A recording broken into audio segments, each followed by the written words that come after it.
yang cikgu kasihi, hari ini kita akan sama-sama berkongsi maklumat tentang panduan format PKSK ataupun pentaksiran kemasukan sekolah khusus, contoh soalan dan jawapan yang akan disampaikan oleh Cikgu Zainita binti Hussein. Baiklah murid-murid, apakah PKSK? Ya, PKSK ialah pentaksiran kemasukan sekolah khusus atau ringkasnya PKSK merupakan satu kaedah pentaksiran standard secara berpusat untuk menilai permohonan murid untuk kemasukan ke sekolah-sekolah khusus ambilan 2021 iaitu sekolah berasrama penuh, Maktab Tentera Diraja atau lebih dikenali MTD, Sekolah Menengah Kebangsaan Agama ataupun SKMA, College Vocational, Sekolah Menengah. Ya. Baiklah, seterusnya mari sama-sama kita saksikan. KPM ataupun Kementerian Pendidikan Malaysia telah menetapkan bahawa calon yang berminat untuk memasuki sekolah berasrama penuh, Sekolah Menengah Kebangsaan Agama, MTD, College Vocational dan SMT bagi ambilan tahun 2022 diwajib menduduki ujian pentaksiran kemasukan sekolah khusus ataupun lebih dikenali PKSK.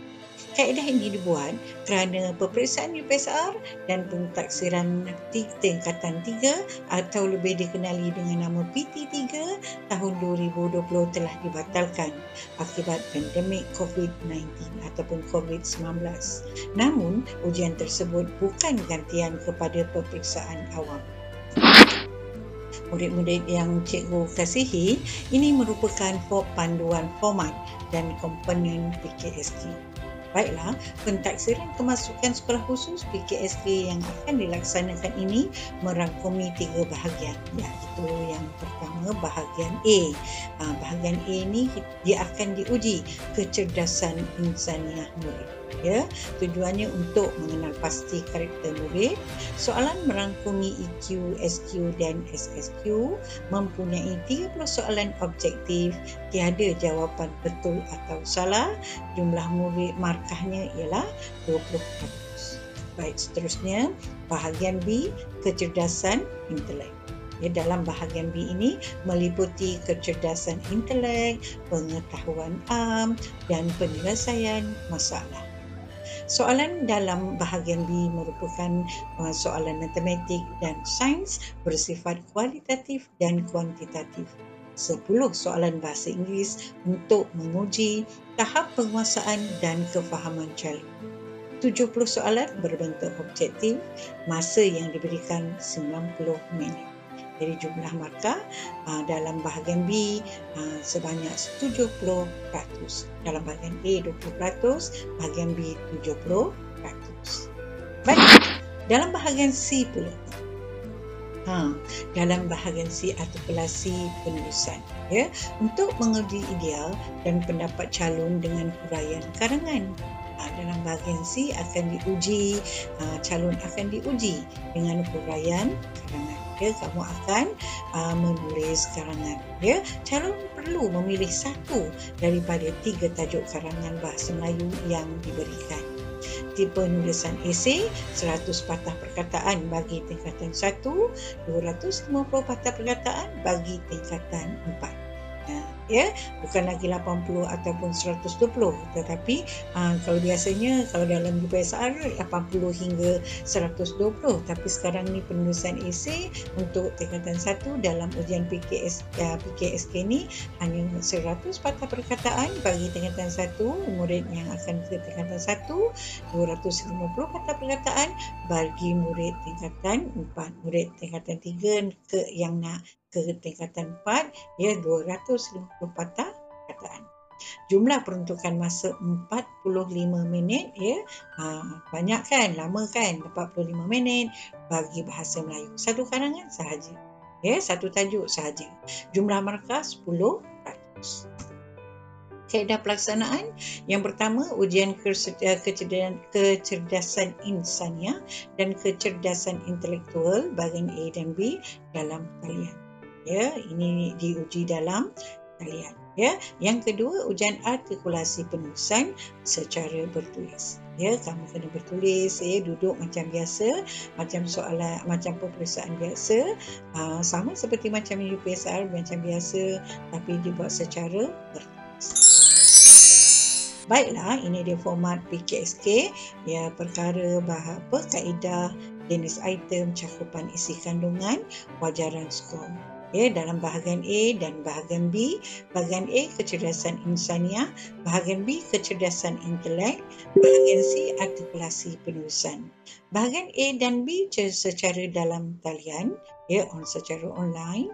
Kemudian jenis item yang akan disoal ialah objektif aneka pilihan. Ya, cakupan isi kandungan EQ, SQ dan SSQ. Kemudian bahagian B, bahagian A tadi EQ, SQ, SSQ. Bahagian B, kecerdasan intelek, IQ, pengetahuan ya. Cakupan isinya penyelesaian masalah. Bahagian C, dalam bahagian artikulasi penulisan, bertulis atau bersemuka. Kemudian soalannya bahagian subjektif, iaitu akan diberi beberapa tajuk. Kamu dikehendaki menjawab satu tajuk sahaja. Respon terbuka, tajuk ditetapkan. Tajuk akan diberi kamu pilih, ya, yang kamu boleh jawab.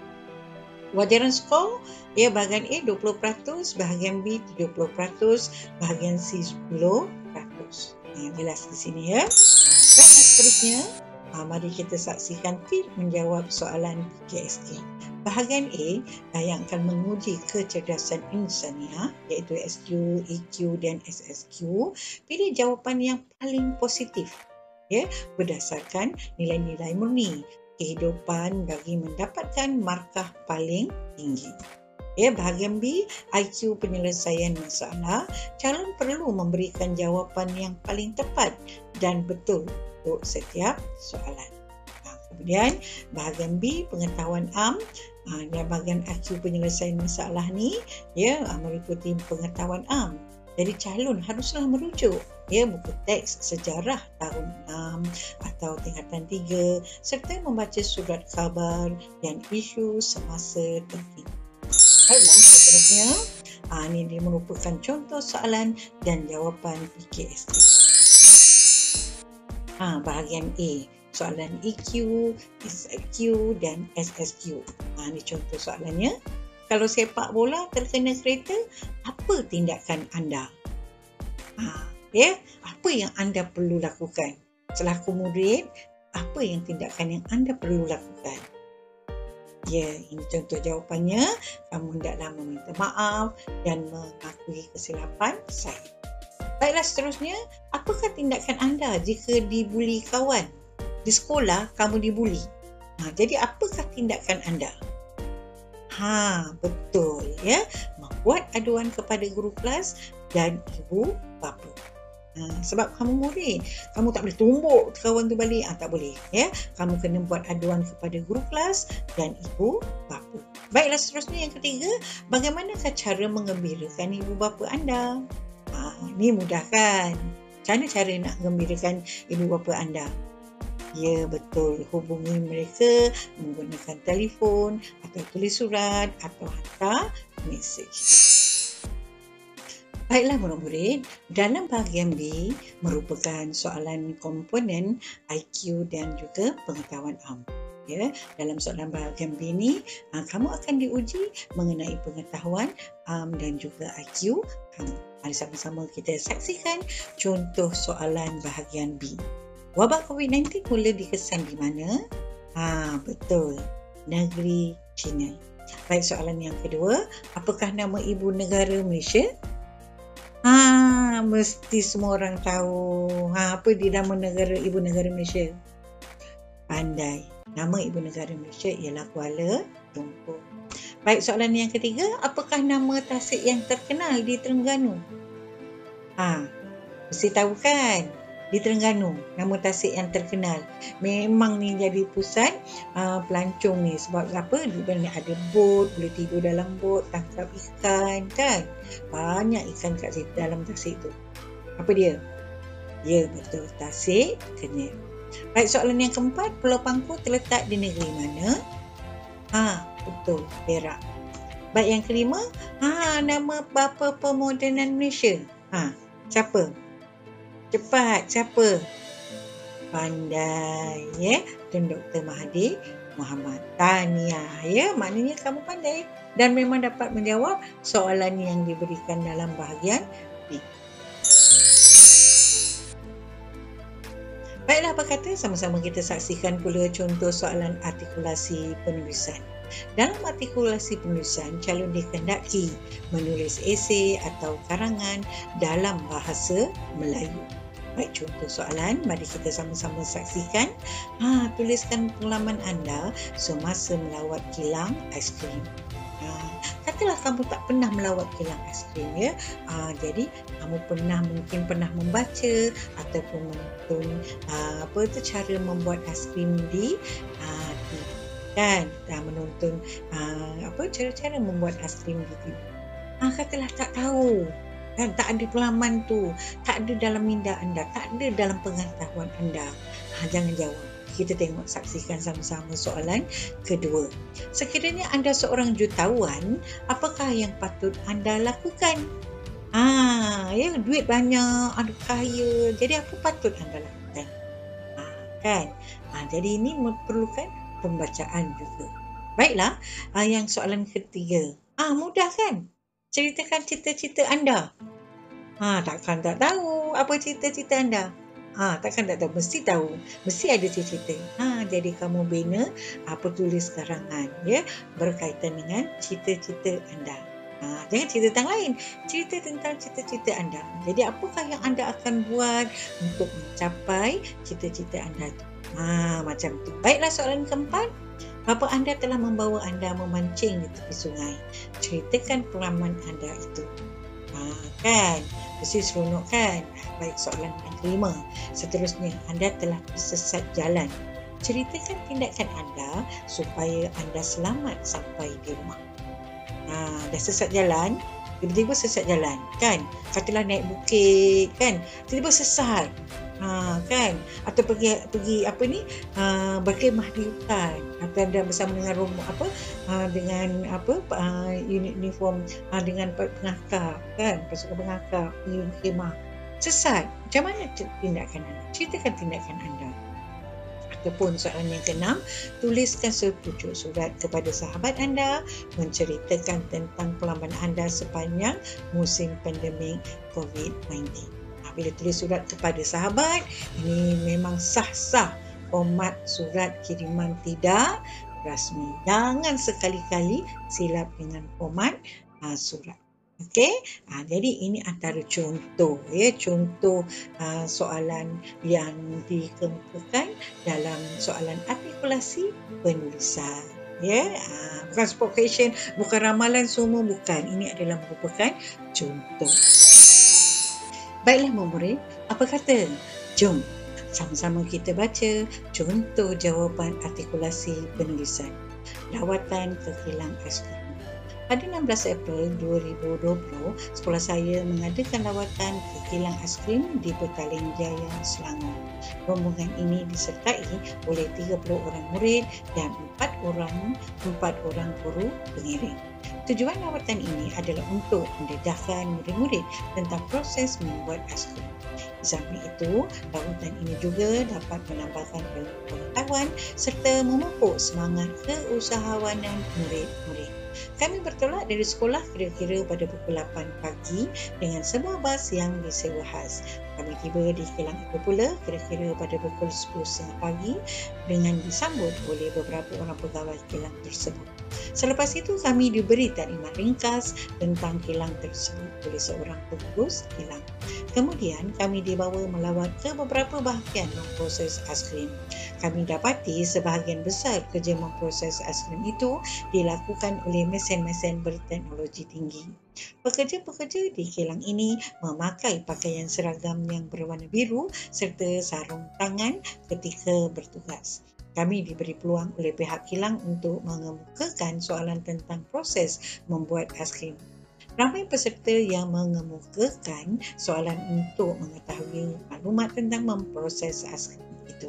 Pada pukul 1 petang, kami dijemput untuk makan tengah hari di kantin kilang itu.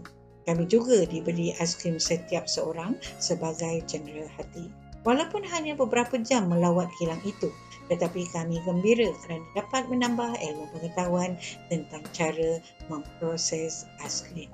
Ini dia, ya, cara bagaimana nak menjawab soalan lawatan ke kilang aiskrim. Baik, kita saksikan contoh seterusnya. Bapa kamu telah membawa kamu memancing ikan di sebatang sungai. Ceritakan pengalaman kamu itu. Ya, memancing dengan bapa.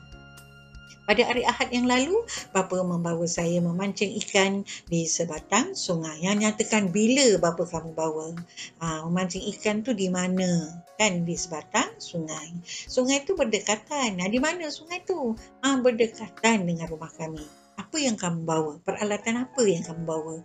Kena bagi tahu, kena terangkan. Ya, kami telah menyediakan peralatan memancing seperti joran, umpan, mata kail dan sebagainya.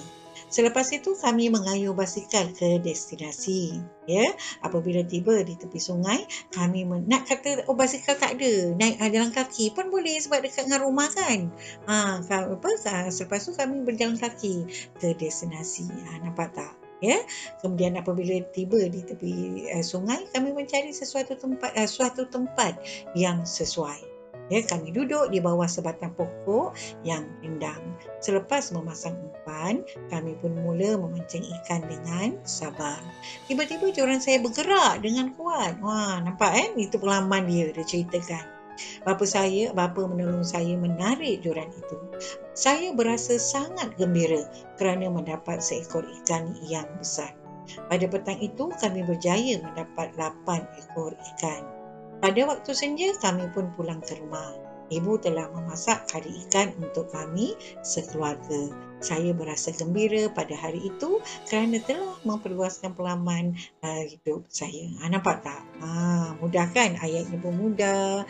Kosakata yang digunakan kosakata yang luas juga. Ya? Ayatnya setiap baris ada 3 ayat. Jangan sangat mudah dan memang ada dalam pengetahuan kamu. Tak kiralah sama ada kamu pernah baca ataupun kamu pernah pergi memancing ataupun kamu pernah menonton. Jadi tak ada masalah kat situ. Yang penting kamu dapat menjawab soalan menulis karangan dengan baik. Baik, itu sahaja daripada cikgu. Sekian, selamat maju jaya, jalan-jalan keliling desa. Tidak lupa teman diajar. Manusia hidup di dunia harus cari ilmu yang banyak. Itu sahaja daripada cikgu. Sekian, wabillahi taufiq wa hidayah. Assalamualaikum warahmatullahi taala wabarakatuh.